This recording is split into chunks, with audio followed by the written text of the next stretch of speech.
장애인 문화복지신문 제345호 제2면입니다. 발달장애인의 잔존 능력을 구체적으로 판단하여 한정 후견을 종료한 사례 -5. 후견을 통해 특정한 사무에 대한 지속적인 지원이 필요한지. 모든 사람은 불완전하기 때문에 정신적 제약이 없더라도 비전문적인 분야 또는 경험해보지 않은 분야에 대하여는 변호사나 의사 등의 지속적인 도움이 불가피하다. 결국 비전문, 무경험 또는 정신적 제약이라는 도움이 필요한 사유에서 차이가 있을 뿐 양자를 다르게 볼 특별한 사유가 있다고 보이지는 않는다.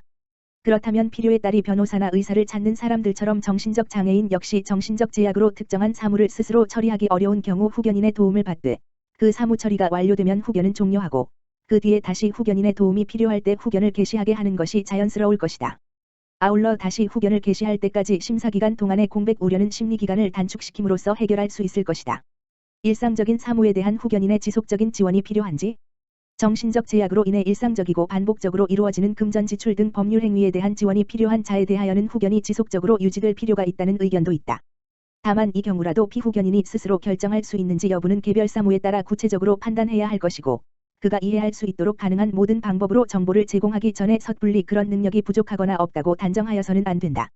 아울러 후견인은 피후견인 본인의 권리를 덜 제한하면서도 일상생활을 지원할 수 있는 후견을 대체하는 수단을 모색해야 하고 그에 따른 조치를 취해 더 이상 후견인이 없더라도 안전하고 유기적인 지원이 이루어지는 시스템이 구축된다면 후견을 종료해도 될 것이다. 장애인 권리 협약 위반. 장애인 권리 협약은 제12조에서 장애인은 모든 생활 영역에서 다른 사람과 동등하게 법적 능력을 향유하고 법적 능력의 행사와 관련된 조치를 취할 때 이것이 남용되지 아니하도록 국제인권법에 따라 적절하고 효과적인 안전장치를 제공하여야 한다고 정하고 있다. 나아가 장애인권리위원회는 2014년 발표한 협약 제12조에 대한 일반 논평에서 역사적으로 장애인은 후견인 제도, 대리보호자 제도, 강제치료를 허용하는 정신보건법 등과 같은 대리의사결정 제도 하에 여러 영역에서 차별적으로 법적 능력을 부정당해 왔다며 장애인의 완전한 법적 능력을 다른 사람과 동등한 수준으로 회복할 수 있도록 이와 같은 관행은 반드시 철폐되어야 한다고 밝혔다.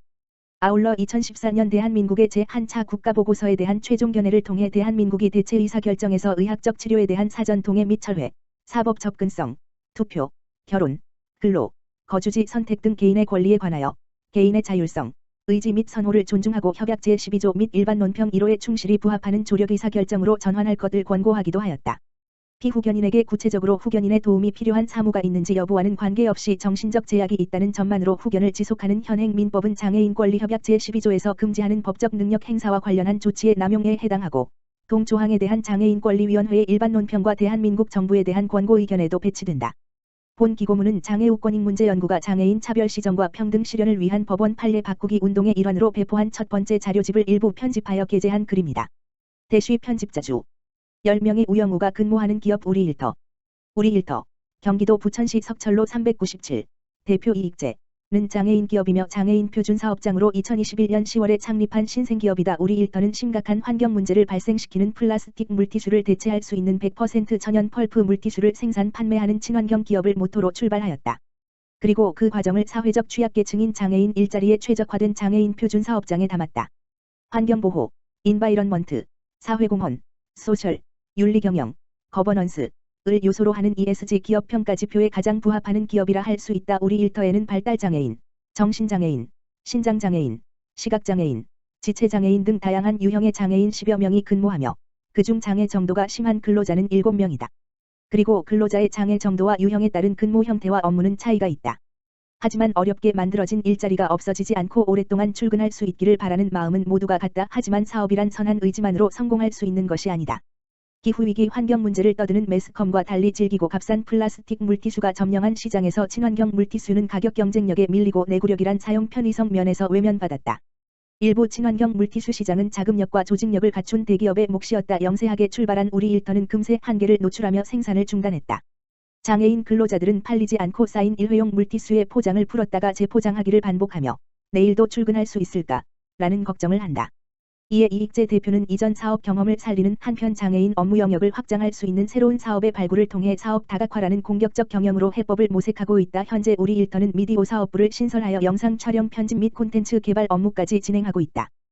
또한 우리화원.com이란 사이트를 구축하여 전국 꽃 배달 서비스를 진행 중이다. 아울러 우리행정신문 창간과 장애인 사업장의 생산품을 판매하는 전문 쇼핑몰까지 준비 중이다. 이러한 사업의 다각화는 장애인의 일자리 영역이 단순 업무에 머무르지 않고 전문 영역까지 다양한 스펙트럼으로 확장되어야 한다는 이 대표의 생각과 무관하지 않다. 장애인 근로자에 대한 개인별 직무 분석과 교육 그리고 업무 협약 등을 통한 관련 업체의 협력과 지원 등은 새로운 실험에 대한 또 하나의 동력으로 작용한다. 한편 우리 일터는 사업의 모티브인 천연 펄프 물티슈를 비롯한 친환경 제품에 대한 연구개발도 소홀히 하지 않고 있다. 기존 손세정 물티슈에서 식당용 덕용 물티슈, 가정용 백매 물티슈까지 제품군을 다양화시켰다. 또한 내구성과 편의성을 높이면서 가격 경쟁력을 갖추고 시장 재진입을 준비 중이다. 최근 이상한 변호사 우영우라는 드라마가 사회적 신드롬을 일으키고 있다. 드라마는 자폐 스펙트럼 장애가 있는 천재 변호사 우영우가 고정관념을 깨는 기발한 발상으로 문제를 해결하는 과정을 담고 있다. 드라마 속 우영우가 일으킨 사회적 신드롬이 우리 일터 10여 명의 우영우로 이어질 수 있기를 기대해본다.